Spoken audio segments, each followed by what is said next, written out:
O primeiro caso é o caso ângulo-ângulo, que a gente chama de AA.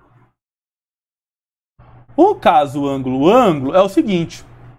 Eu te garanto, se o cara te der dois triângulos e ele tiver dois lados iguais, com certeza eles são semelhantes.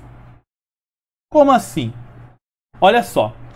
Se aqui em cima for θ e aqui for alfa, aqui θ e aqui alfa, perceba que a soma dos ângulos internos desse triângulo precisa dar 180.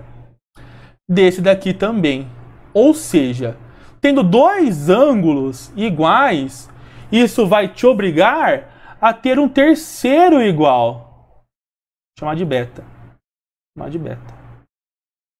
Ou seja, esses ângulos são iguais. E isso vai fazer com que os lados sejam proporcionais obrigatoriamente.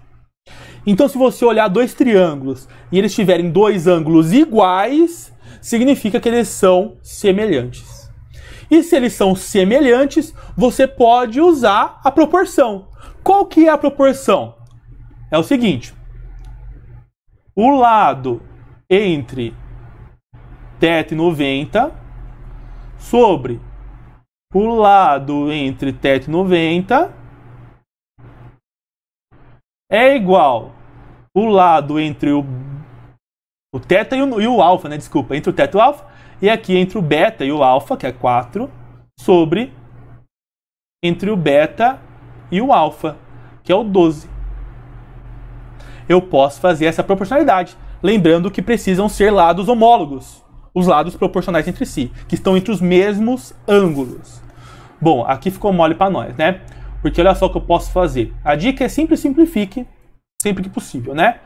Então, se eu dividir em cima por 4, vai dar 1. Se eu dividir embaixo por 4, vai dar 3.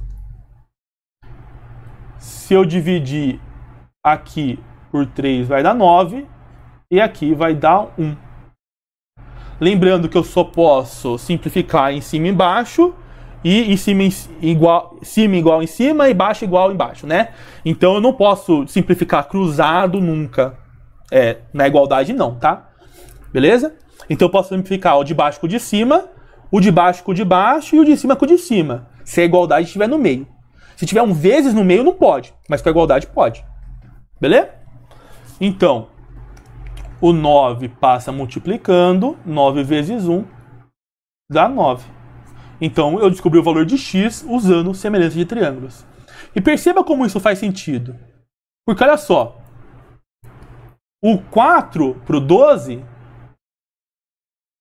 é vezes 3.